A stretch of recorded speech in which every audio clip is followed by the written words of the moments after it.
Jirra jirtuu hordoftoota sagalee tanaa har'as viidiyoo baay'ee bareedaa ta'e gorsa baay'ee bareedaa ta'e isiniif qabadee dhufee jira. Koonfidensii irraa hafaa ofitti amanamummaa guddaa kan qabdu namni hunduu utuu kan koo taatee jedhee kan ishee hawwatu nama qalbii qabdu namoota hundumaa biratti nama jaallatamtu utuu ta'uu dandeessu garuu haa ta'uyyuu malee haalota garaagaraa irratti hundooftee sooshaal miidiyaadhaan dhorkamtee wantoota kana akka ati hin goone kan si taasise caalumayyuu wantoota akkasii irratti har'a wanta naan isiniif haasawuu barbaadeen ni jira jechuudha. Namoota bifa gaarii qaban, namoota haasawaa gaarii qaban, namoota akkuma kana afaan mi'aahan, namoota garuu keessi isaanii qilillee gadi fagoo ta'e, namoota baay'ee nama dogoggorsan karaa sooshaal miidiyaatiin namoota baay'ee wal bartanii haa ta'uyyuu malee waa baay'eedhaan kan har'a dogoggoraa jirtan shamarroonni kuftanii ka'uu kan dadhabdaniitan ni jiru jechuudha. Karaa baay'eedhaan kuftanii saayikooloojii kuftanii qaamaan dadhabdanii akkuma kana shamarroonni baay'een galma keessan utuu hin gahin kan karaa irratti haftan ni jira jechuudha.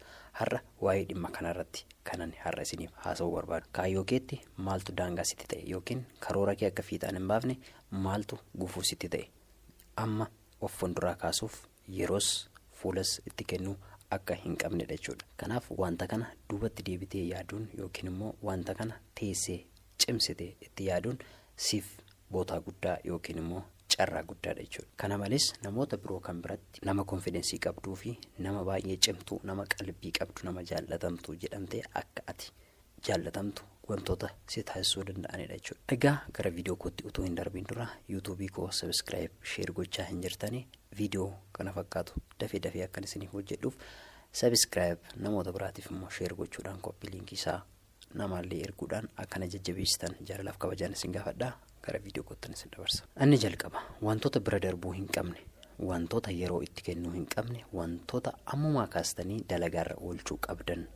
Inni jalqaba wantoota sooshaal miidiyaa irratti argitanii wantoota kaka'umsa isinitti horee wanta isin goyoomsaa jiru. Kana yeroon isiniin jedhutti sooshaal miidiyaadhaan nama tokkoon wal bartee bifa isaa, haasawaasaa, jabeenya isaa yookiin immoo qabeenya isaa ilaaltee wanta ati itti gammaddu yookiin immoo wanta ati hawwitu tokkodha jechuudha. Uumamumaan eenyummaa kee akka ati dhabdu si taasisa jechuudha. Kana malees ofitti amanamummaa kee gadis jalaa buusaa jechuudha. Kana malees immoo eenyummaa qaama kee qusachuu. Namni tokko har'a siin wal baree torban otoo hin guutiin kootu waliin bashannanaa, kootu waliin bullaa yoo siin jedhe noo jechuuni akka ati qabdudha jechuudha. Kun immoo yeroo fudhattee itti yaaduu qabda. Yeroo fudhadheen itti yaada yookiin immoo yeroo naaf kenni waan kana bal'inaan itti yaaduun qaba jettee gaa'ila keen dura waan akkasii kana murteessuun siif faayidaa guddaa qaba. Koonfidensii guddaas siif kenna jechuudha. Yeroo ammaa kana keessatti yookiin immoo jenereeshinii ammaa kana keessatti shamarran tokko wal bartee torban tokko boodatti dhiira sun faana wal quunnamtii saalaa gaafa isheen diddu akka gowwummaatti yookiin immoo akka faaraa taate tokkotti yeroo itti lakkaa'amaa dhufedha jechuudha.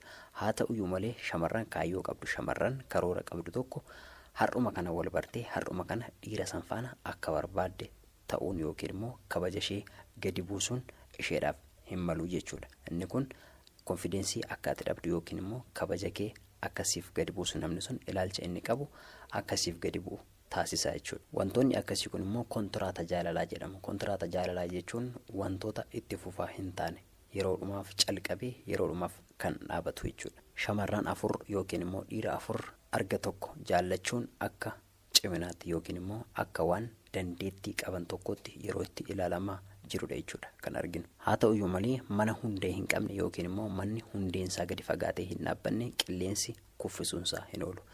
Qilleensi kuffisuusaa bichaa miti waa baay'ee fudhateeti kan inni kuffu manni sun gaafa kufu. Kanaaf nama tokko sooshaal miidiyaadhaan wal bartee eenyummaasaa, maalummaasaa, eessa akka inni jiraatu, maal akka inni hojjetu, nama akkamii akka inni ta'e otoo hin beekin har'uma kana wal bartee boruu waliin wal quunnamtii saalaa raawwachuun yookiin wajjin buluun siif kufuu kee otoo hin taane waa baay'eedhaan akka ati si kuffisudha kan hubachuu qabdu. Sammuu keetiin si kuffisa, yaada keetiin si cabsa, qalbii keen cabsa, namoota biraa akka ati duubatti haftu si godha, maatii kee waliin akka ati wal dhabdu si taasisuu danda'a. Akkuma kana hiriyoota kee waliin jibbamuu dandeessa.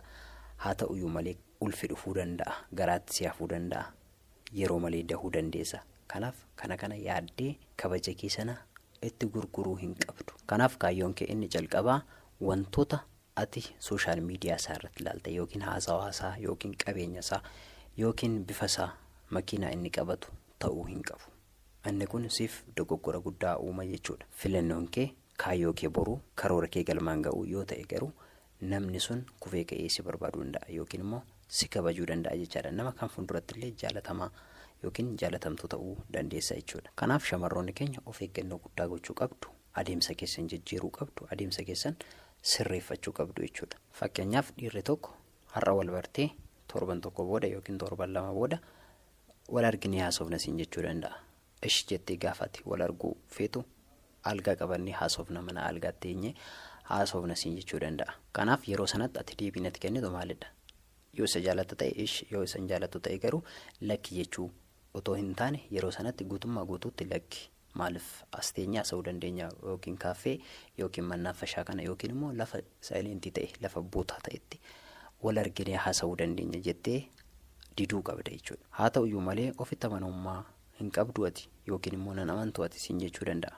Inni kun matumaa ofitti amanamummaa qabaachuu dhiisuu fi wal amanuu dadhabuu keessatti waliin argu. Kanaaf ofitti amanamummaa qaba sin amana jettee mana sana deemtee yookiin immoo isa waliin akka barbaadde taatee booda rakkoo dhufuuf qalbii keessa yaada keessa akkuma kana saayikooloojii miidhamtee taa'uu dandeessa jechuudha. Kanaaf kaayyoo akkasii yaada akkasiirraa fagaachuun siif barbaachisaadha jechuudha. Ibidda keessa seenee ibiddi nan gubu waanan ofitti amanamummaa qabuuf jechuun inni kun dogoggoradha jechuudha. Kanaaf yaada keessaniinis bifa keessaniin qalbii keessaniin akkasiin hin cabsine of eeggannoo gochuu qabdu jechuudha. Kanaaf wantoota kana bira darbuun yookiin immoo wantoota kana sirreessuun yeroos isinitti fudhachuu hin qabu, fuula sitti kennuu hin qabdanii ammuma kanaa kaastanii wantoota akkasii kana fuuldura keessan irratti sirreessaa deemuu qabdu jechuudha. Inni kabraa namoonni akka ofii isaanii barbaadanitti otoo hin taane akka nuyi barbaadnuttis immoo namoota irratti dhiibbaa uumuun barbaachisaadha yeroo tokko tokko. Namni kamillee lafaa ka'ee quba sitti qabuu hin danda'u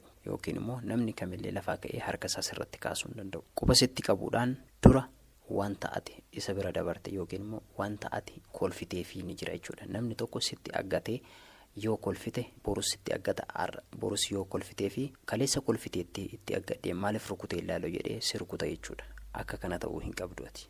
Kana malees namni nama hin beekne tokko irratti waa tokko haasa'uu hin danda'u, waa tokko gochuu hin danda'u. Maaliif nama sana maalummaa isaan beeku, eenyummaa isaan beeku. Kanaaf namoota hundatti garaa keessan kennuun, fuula keessan kennuun isiniif barbaachisaa miti jechuudha. Kanaaf namoonni lafumaa ka'anii quba isinitti qabuu hin danda'an jechaadha. Akka quba isinitti qaban kan godhe isinidha yookiin kan eeyyame isinidha jechuudha. Namni tokko otoo ati mana keessa jirtuuti mana kee otoo hin qofoqqofiin seene taanaan maaliif mana otoo ani siin baniin yoo hin qofoqqofiin maaliif seente maaliif dhufte jettee yoo oriite boru qofoqqofee seenuu danda'a jechuudha. Kun seeraan aladha. Kun disiipiliinii hin taanedha. Otoo balbala hin qofoqqofiin seenuun dhorkaadha jettee gaafa ati itti oriitu boru namni sun waan har'a itti oriiteef yookiin immoo har'a waan ati akeekkachiisteef balbala sana qofoqqofee seenuu danda'a jechaadha. Yoo har'a kana callisee banee seene zim jette yookiin yoo kofalte borummoo cabseeyyuu seenuu danda'a yookiin darbatee seenuu danda'a jechaadha. Akka kanadha jireenyi dhala namaa.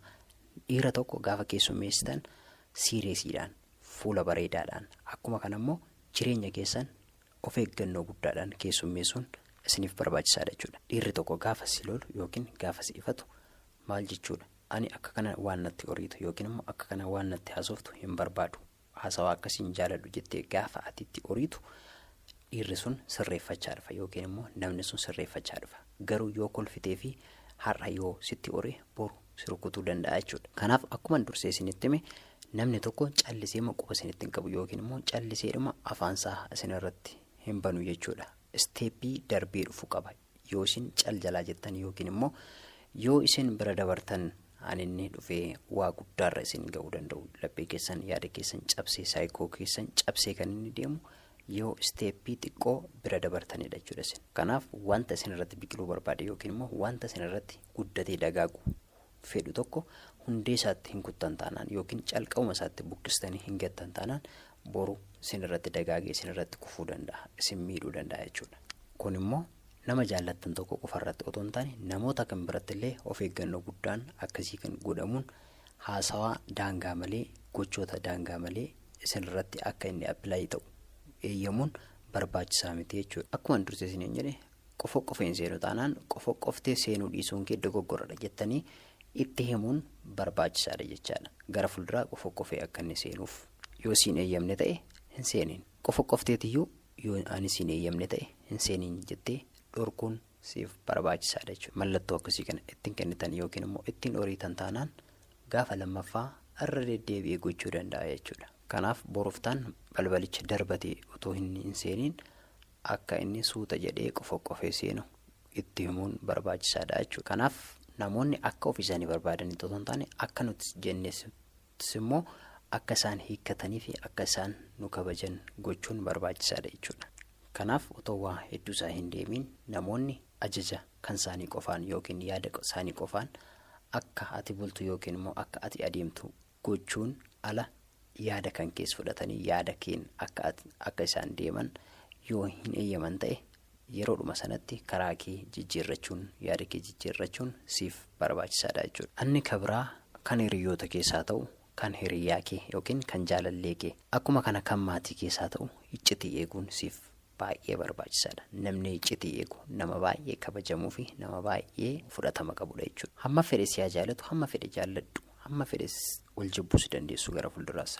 Namatti hin himin jedhee kan sitti himate yookiin immoo hiriyyaan kee sana namni tokkollee dhaga'uu hin qabu jettee kan maatii ishees haa ta'u kan ofii ishee iccitii isheen sitti himatte nama biraatti dabarsitee hin kennitu yoo ta'e ati nama guddoo, nama kabajamtuu fi nama baay'ee jaallatamtuudha jechuudha. Namni kamillee namni iccitii namaa eegu nama baay'ee kabajamaa barbaadamaadha jechuudha. Kana malees waan hiriyyaa kee sana jaallattuuf yookiin waan jaalallee kee sana jaallattuuf iccitii maatii kee yookiin iccitii hiriyoota kee actually isa jaallatta waan isa jaallattuuf itti himte garuu hamma fedhe yoo isa jaallatte iccitii nama biraa yoo ati itti himte namni sun sirraa amantii dhabaa dhufa yookiin immoo iccitii hiriyyaa kee sana baastee gaafa ati itti haasoftu kansaas